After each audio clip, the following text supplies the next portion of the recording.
itu sah dan termasuk air. Nah, 7 macam air ini ketika dia sudah di suatu wadah atau katakanlah drum atau katakanlah beko dan lain sebagainya, ada nanti yang menyebabkan air itu tidak suci dan sucikannya, ya. Maka dalam pembahasan selanjutnya ini pembagian air. Jadi air 7 macam ini dibagi dia menjadi 4 bagian. Dibagi menjadi 4 bagian. Dari kalau air yang 7 tadi air 4. Nah, pembagian air ini ada 4 ya. Kita baca matanya ya. Bismillahirrahmanirrahim. Qala al-musannif rahimahullahu ta'ala bihi wa nafa'ana bihi wa bi'ulumihi fid dharain amin. Musannif atau penulis kitab Fathul Qarib ini menuliskan dalam kitabnya summal miyahu tanqasimu ala arba'ati aqsam. Jadi air itu terbagi menjadi 4 bagian. Jadi ada 4 bagian air. Ahaduha, yang pertama, bagian yang pertama, tahirun fi nafsihi mutahhirun li ghairihi wa itu makruhin isti'malu wa huwa al-ma'ul mutlaq. Yang pertama ini air suci dan mensucikan. Yang pertama ini zatnya suci, zat airnya suci, lalu kemudian mensucikan untuk benda lainnya. Zat airnya suci dan dia bisa dipergunakan untuk mensucikan yang lainnya, untuk mencuci baju, mencuci piring, apalagi misalnya dan lain-lain, ya, bisa dipergunakan. Suci dan mensucikan, ya. Suara dalam ya. Cek. Goyang.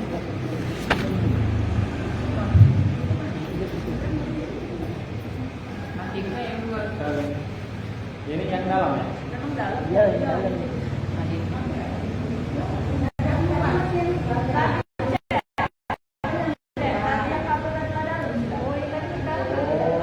Ini tadi ada keluar ya?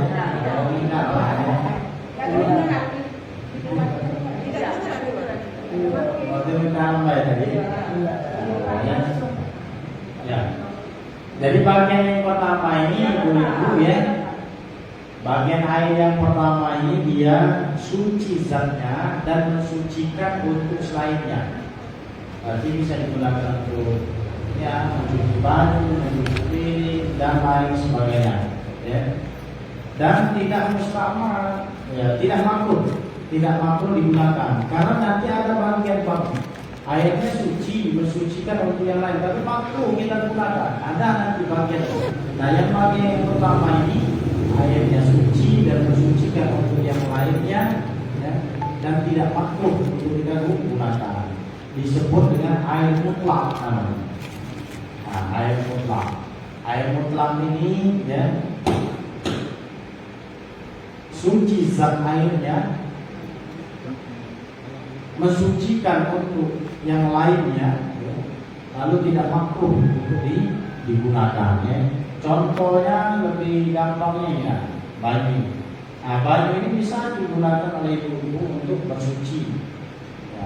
Ambil air wudhu sah memakai air ini karena dia tidak terkontaminasi oleh zat yang lainnya. Inilah namanya air mutlak. Air itu air mutlak. Air ini ibu-ibu mohon maaf bersuci dari buang air kecil bisa digunakan untuk bersuci. Nah, tapi kalau air teh ibu gunakan untuk mohon maaf masuk dari kantong air kecil tidak suci, walaupun secara ini sudah bersih, tapi dia tidak bisa mensucikan. Ya. Tapi kalau air mutlak tadi, ya, nah itu dia mensucikan. Ya. Maka di sini kita lanjutkan penjelasannya. An qayyidil lazim fala yakumul muqayyidul munfik. Kama ilbihi fi kaunihi mutlaqan. Nah, jadi air itu suci dari qayyid. Nah, maksudnya bukan suci dari qayyid ya. Maksudnya tidak ada qayyid. Qayyid itu apa? Terkontaminasi lah kira-kira ya bahasanya. tidak terkontaminasi oleh yang lain. Nah, contohnya kalau air ini suci lah Bu, air teh ini suci ya air teh ya, tapi dia terkontaminasi oleh teh dan gula sehingga tidak mensucikan. Airnya zatnya suci, sama seperti yang di awal tadi, zatnya suci dan dia mensucikan untuk yang lainnya. Tetapi makruhun isti'maluhu fil badan, makruh dia digunakan untuk kena badan kita, makruh digunakan, bukan haram, ya makruh. Kalau makruh itu artinya kemungkinan masih bisa digunakan ya kalau makruh ya. Mengapa dia makruh? Kita lanjutkan dulu ya, nanti kita la fi makruh itu hanya di badan saja digunakan, tetapi untuk di pakaian dan yang lain sebagainya selain badan tidak makruh digunakan. Namanya wahwal ma'ul musammas. Kita sering mendengar ma' musammas, air musammas. Air musammas itu apa sih air musammas itu? Air musammas itu al-musakhkhar bi ta'thir syamsi fihi.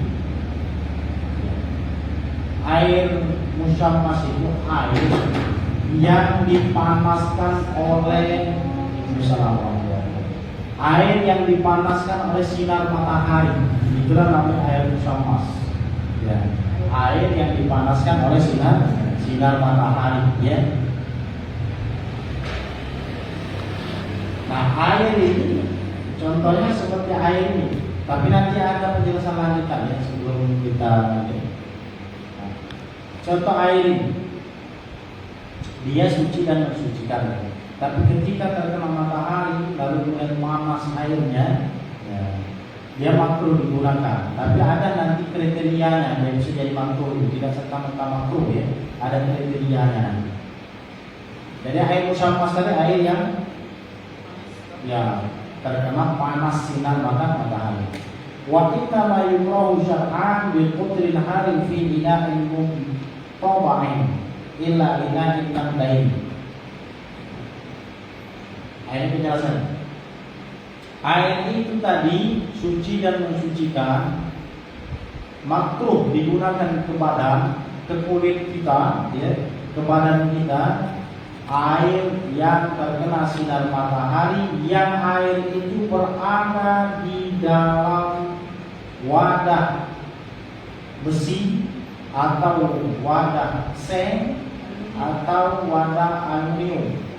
Ya. Apa? Apa? Ya, air teh monseng. Nanti masih ada lanjutan selanjutnya biar itu tadi itu ya. Ya. Nah, jadi air tadi berada di wadah terbuat dari besi, seng atau apalagi sejenisnya, ya, sejenisnya dari itu. Selain dari wadah emas dan perak. Kalau wadah emas dan perak walaupun terkena sinar matahari sangat panas, dia tidak makruh digunakan untuk berkulit. Ya. Apa penyebabnya para ulama menyebutkan makruh terkena badan? Karena untuk kesehatan kulit. Kalau air itu berada di wadah atau di tempat seng atau besi dan lain sebagainya tadi ya, ketika terkena sinar matahari, kawat yang berada di besi dengan itu menyatu dengan air. Nah, itu penyebabnya. Dan dia menyatu dengan air. Dikhawatirkan kalau terkena kulit kita, lama-kelamaan kulit kita itu terkena penyakit. Kalau di dalam fikih, kalau disebutkan di sini penyakit baros atau sopak. Apa dalam bahasa kita? Yang kulitnya kelam itu apa namanya? Kanker kulit. Apa? Kanker kulit. Nah, Manung. nah sejenis itulah mungkin ya. Kusta. Kalau kusta, ini kusta. Nah, yang belang-belang atau putih ya. Nah, itulah sehingga para ulama yang kita makruh digunakan untuk di badan ya. Tapi penjelasan ini belum selesai, nanti ada lagi kriterianya yang belum selesai. Ya, itu namanya tadi apa? Air musammas ya. Ini dari Imam Nawawi menyebutkan. Imam Nawawi ini salah seorang ulama mazhab Syafi'i, gongnya mazhab Syafi'i. Kalau orang menyebut mazhab Syafi'i itu biasanya lari ke Imam Nawawi, karena memang ulama mutaakhir yang sangat terkenal dalam mazhab Syafi'i itu Imam Nawawi. Kata Imam Nawawi apa? Waqtar Nawawi wa'adara al-karahati mutlaqan wa yukrahu aidan syadidus sukunati wal furudah. Imam Nawawi berbeda dia penjelasannya dengan yang di atas ini. Kata Imam Nawawi tidak makruh, ya boleh saja digunakan. Itu disebabkan makruhnya katanya bukan karena airnya, tapi karena dia khawatirkan akan apa namanya? Bukan airnya yang makruh, tapi kemakruhannya itu dikhawatirkan karena akan mencelakakan orang yang memakainya. Dan bukan airnya, kata Imam Nawawi. Airnya itu silakan saja mau dipakai untuk apa. Ya, tetapi makruhnya itu kalau air itu akan membuat mudarat kepada orang yang memakai. Ya. Contohnya misalnya air itu sangat panas, ya, karena sinar matahari tak terlalu derajat sekian derajat, sangat panas sekali, ya. Kata Imam Nawawi bukan makruh airnya, tapi kalau kena kulit kita mungkin kulit kita melepuh kena air, itu yang makruh, itu mudaratnya itu. Nah itu kata Imam Nawawi, ya. Airnya tidak makruh, asalkan orang itu tahan, kalau panas tahan panas dan tidak apa-apa kalau kena panas, tidak ada makruh di sini juga Imam Nawawi, ya. Boleh saja dia menggunakan itu.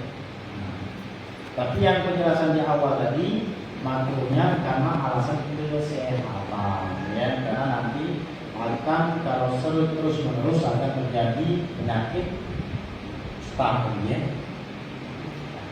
Nah baik, di dalam penjelasan bagian ayat kedua ini tadi zatnya suci, ya, dan mensucikan untuk benda yang lain, tapi makruh digunakan di badan bukan di pakaian. Ya, kalau dipakai tidak ada makruhnya, di badan kita makruh digunakan, ya. Itu harus memiliki, kalau di sini disebutkan 6 syarat. Kalau 6 syarat ini terpenuhi maka hukumnya makruh. Kalau 6 syarat ini tidak terpenuhi tidak ada kemakruhan. Yang pertama digunakan di badan makruh. Kalau dipakai tidak ada makruh, cuci piring tidak ada makruh. Ngepel lantai tidak ada kata makruh di situ, ya. Makruhnya itu hanya digunakan di badan saja. Yang kedua, dia berada di iklim yang panas. Di iklim yang panas itu contohnya di Arab Saudi. Itu salah satu contoh. Memang iklim mereka panas dan tidak berlaku di iklim kita Indonesia. Itu tidak berlaku, ya. Karena iklim kita Indonesia ini iklimnya tidak panas, ya, iklimnya itu apa namanya? Sedang, tidak panas sebagaimana di daerah-daerah atau di negara-negara timur, ya, tengah. Itu yang kedua, yang ketiga itu airnya tadi berada di dalam wadah atau bujana terbuat dari besi dan kawan-kawannya, ya, besi, timah, seng, apa lagi, dan lain-lainnya kecuali emas dan perak, ya. Yang keempat, ya, air tersebut belum menjadi dingin. Maksudnya belum menjadi dingin, air itu memang betul masih panas dengan matahari, itu baru makruh. Kalau dia sudah jadi dingin tidak makruh lagi walaupun di tempat yang beriklim panas, ya. Yang kelima, bisa ditemukan air selain daripada air itu. Itu syarat yang kelima. Kalau misalkan waktu zuhur ini sudah hampir habis, waktu zuhur, ibu-ibu mungkin seandainya ibu-ibu sedang berada di Arab Saudi atau di Mekah atau di Madinah, tidak ada air sama sekali kecuali air yang berada di nampan besi, terkena dia sinar matahari yang lebih panas, ya. Tidak ada air lain kecuali air itu. Sedangkan waktu zuhur ini 10 menit lagi bakal habis waktu zuhur. Maka ibu tidak makruh hukumnya memakai air tadi. Karena alasannya, ya, mengerjakan kewajiban sholat itu lebih diutamakan dibanding kita menghindari yang makruh tadi. Nah, maka tidak ada makruh ibu kalau ibu ingin memakai air tadi ya. Lalu yang keenam ya, tidak khawatir bahaya pada dirinya. Ya. Artinya tidak khawatir kena penyakit tadi ya, maros atau sopak tadi ya. Nah, itulah 6 syarat air itu bisa kita menggunakan makruh. Air musammas ya. Air musammas ini ibu-ibu ya, yang terkena sinar matahari tadi ya. Ada juga air itu panas, dia dipanaskan oleh api. Misalkan ibu-ibu dalam ceret masak dengan api, banyak air itu, bahaskan dandang kali ini, besar. Ya. Lalu itu air musafir juga namanya, tapi musafirnya dengan api bukan dengan matahari ya. Kalau demikian tidak makruh ya, makruhnya itu hanya disebabkan oleh sinar matahari ya. Karena sinar matahari itu banyaklah alasan kesehatannya, mengandung sinar ultraviolet kalau tidak salah dalam bahasa ya. Sinar ultraviolet itulah yang mengubah, memisahkan harap besi dari bercampur kepada air. Tapi kalau dia dipanaskan oleh api tidak jadi makruh hukumnya ya. Kecuali kalau dia lagi panasnya makruh digunakan karena apa? Mengakibatkan kotoran pada tubuh kita. Itulah macam air yang kedua. Baik, dari kedua macam bagian air ini ada yang perlu ditanyakan. Kalau enggak kita lanjutkan sampai habis pembahasan 4 macam air. Dari 2 macam ini, kalau ada yang ditanya sebelum kita lanjutkan boleh.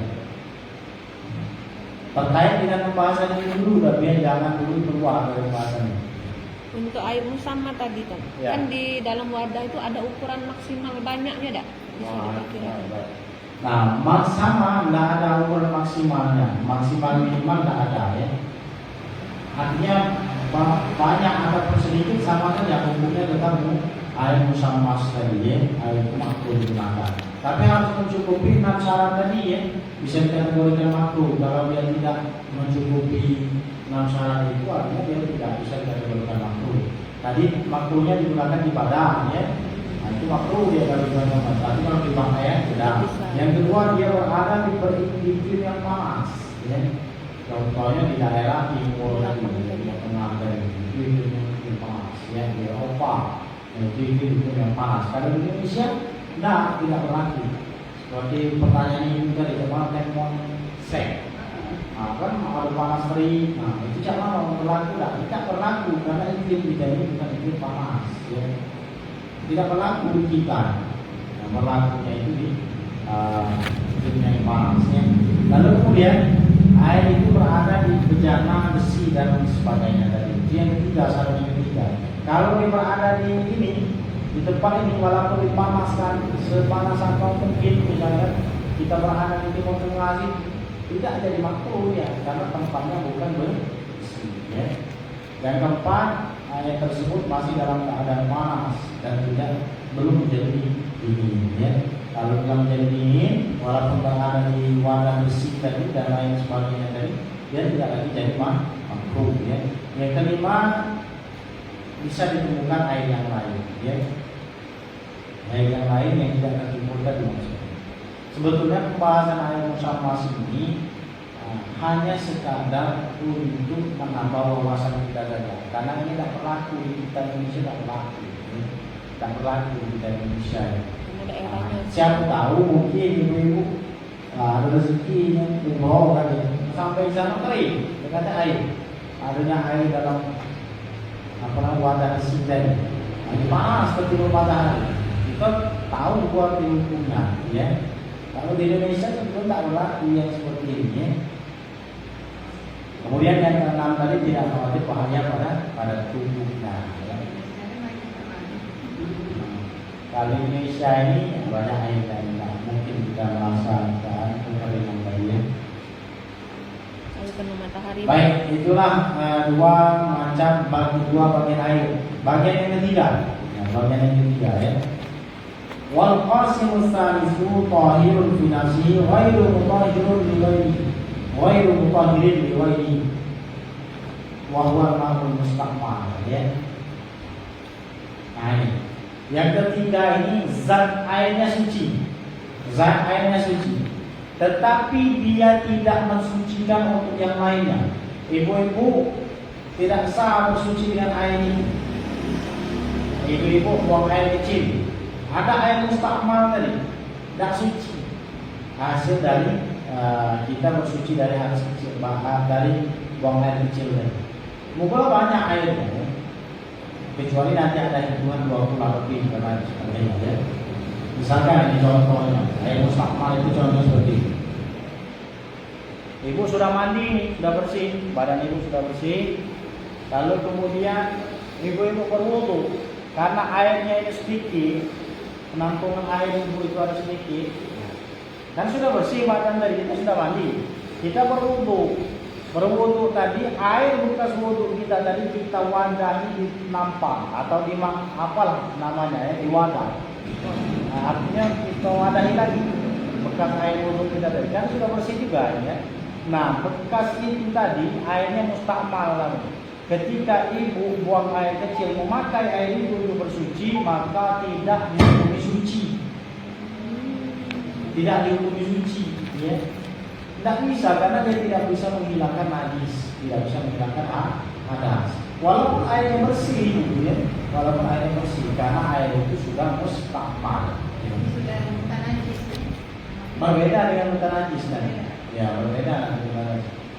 Ini kami ilustrasikan. Ibu-ibu kan tadi sudah mandi, sudah bersih badan ibu, tidak ada najis di badan ibu ya, tidak ada lagi sesuatu yang kotor di badan ibu. Lalu kemudian ibu berwudu, bekas wudu ibu tadi kan otomatis bersih ya, dan ibu wadah di suatu tempat, ya di baskom misalnya, karena airnya sedikit air tadi misalnya, takut kehabisan air. Nah, bekas itu tidak bisa lagi ibu gunakan untuk bersuci, baik menghilangkan menghilangkan hadas maupun menghilangkan najis. Ya, tidak bisa lagi ibu berwudu memakai air itu tidak sah. Ibu bersuci dengan air itu mungkin buang air besar atau buang air kecil, tidak suci hukumnya. Tidak suci hukumnya. Maka dia harus memakai air yang lain. Itu namanya air mustakmal. Air mustakmal. Tapi bagaimana Pak Ustaz? Misalkan air kan bersih, kita gunakan untuk cuci piring, boleh tidak? Boleh. Mau membersihkan dia. Ya. Sayang karena air dikit digunakan untuk cuci baju. Tidak apa-apa. Ya. Untuk mensucikan dan bersuci dengan hadas. Kalau air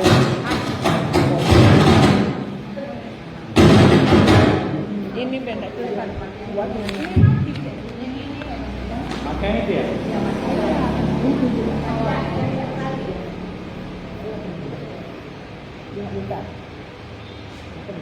Cek semua ini ya.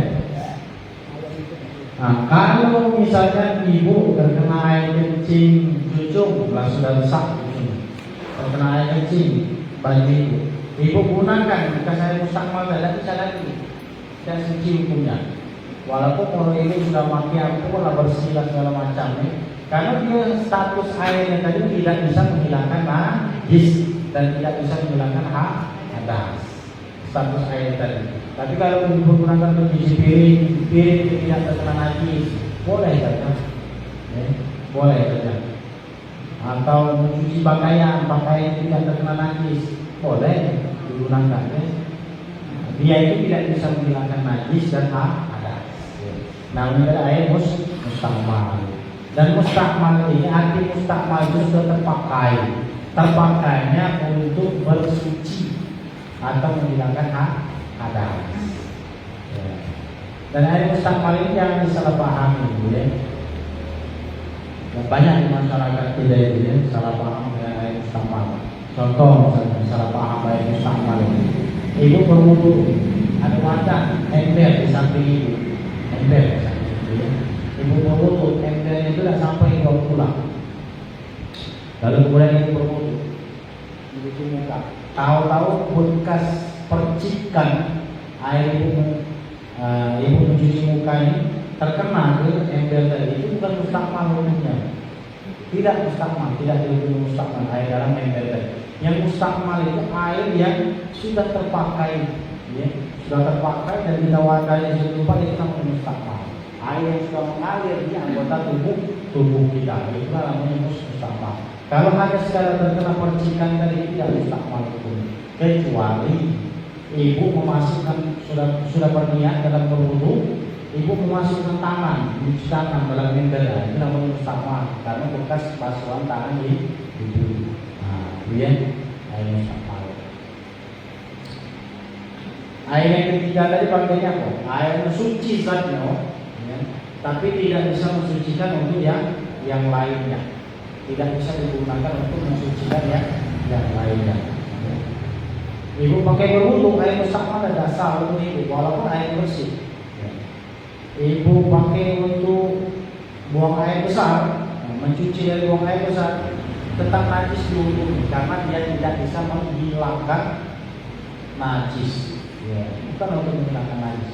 Maka kalau untuk menghilangkan najis tadi jangan dari air mustakmal. Apalagi bukan suci baju tambah tidak hilang najisnya. Harus dicuci dengan air mutlak tadi, ya. Lalu kemudian bagian yang kedua dari macam yang kedua dari bagian yang ketiga, ya. Jadi air yang suci zatnya tidak mensucikan untuk yang lain kan 2 macam. Tadi ada air mustakmal, yang kedua ini air mutaghayyir. Air mutaghayyir itu air yang berubah, sudah berubah. Airnya sudah berubah. Di sini disebutkan apa namanya air mutaghayyir itu? Air wa min hadzal qismil ma'ul mutaghayyir ahadu awsifai awsafi. Nah, ini. Jadi air mutaghayyir ini air yang sudah berubah, ya. Salah satu dari sifatnya. Apa saja sifat air itu? Bau, warna, rasa. Ketika salah satu dari 3 hal ini dari air itu berubah, maka air itu disebut air mutaghayyir. Air mutaghayyir ini suci zatnya tidak bisa digunakan untuk bersuci dan menghilangkan najis. Zatnya suci. Air mutaghayyir itu contohnya. Air tadi disebut dengan air mutlak, ya. Air mutlak, ya. Tahu-tahu datang ke rumah, ditetesi lah tinta, dikit tintanya, buat tetesi air, sehingga warnanya berubah, tidak lagi jernih seperti ini, sudah warna kehitaman, walaupun tidak secara hitam sempurna, tapi intinya air itu sudah berubah dari warna asli. Baunya tidak berubah, rasanya tidak berubah, tapi warnanya berubah. Maka air ini tidak bisa digunakan untuk bersuci dan menghilangkan najis karena sudah berubah. Atau ibu-ibu dalam termon banyak air, biar ada rasa dalam ember, ibu masukkan dalamnya, sehingga bau air ini berubah, rasanya seperti amis baunya, ya. Rasanya tidak berubah, warnanya tidak berubah, baunya saja berubah, maka disebut dengan air mutaghayyir. Air itu tidak bisa digunakan untuk bersuci dan menghilangkan najis atau hadas, ya. Itulah macam air, ya. Macam air, bagian air yang ketiga. Yang pertama tadi air mustakmal, yang kedua ini air mutaghayyir. Air itu berubah dari salah satu 3 sifat air: rasa, warna, bau. Jangan kalau ada air sumur, rasanya tidak berubah, atau rasanya sudah berubah, warnanya juga sudah berubah, ya.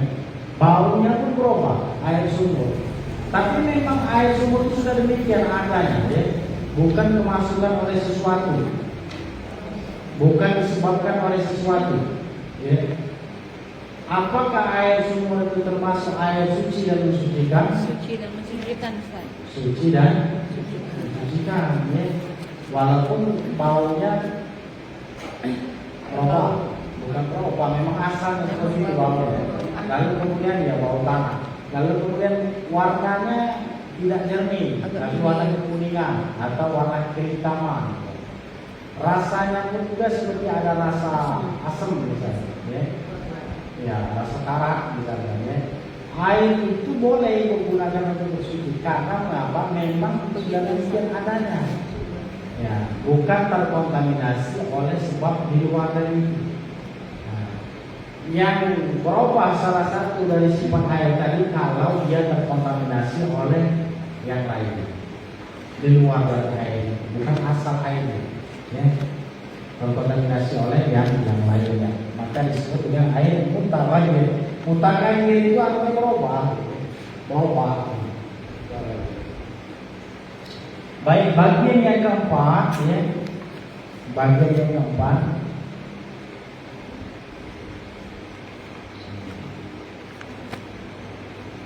keempat, ini wal qasimur rabi'u ma'un najisin. Nah, ini yang disebut tadi, ya. Ma'un najisin, air yang najis.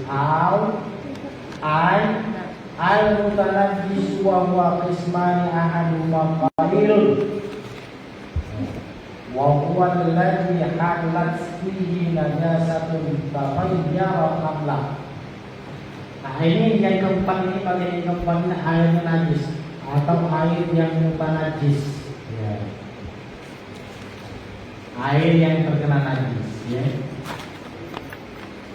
Air yang terkena najis yang tidak mampu. Air ini juga dibagi menjadi dua.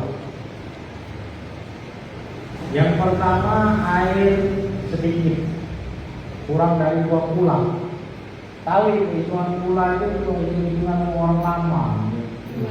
Kalau kita hitung sekarang ini dengan liter,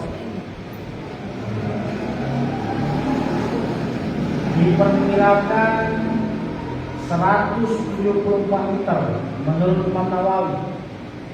174 liter. 175 dia kenapa? 175 liter. Itulah kira-kira uang pula itu. Nah, kalau dikurang dari itu, ya, terkena najis,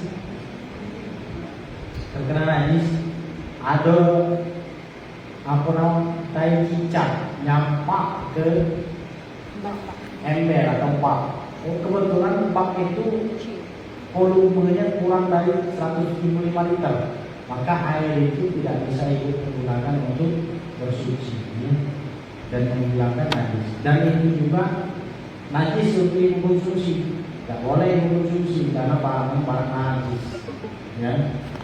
Ada tai cicak nampak.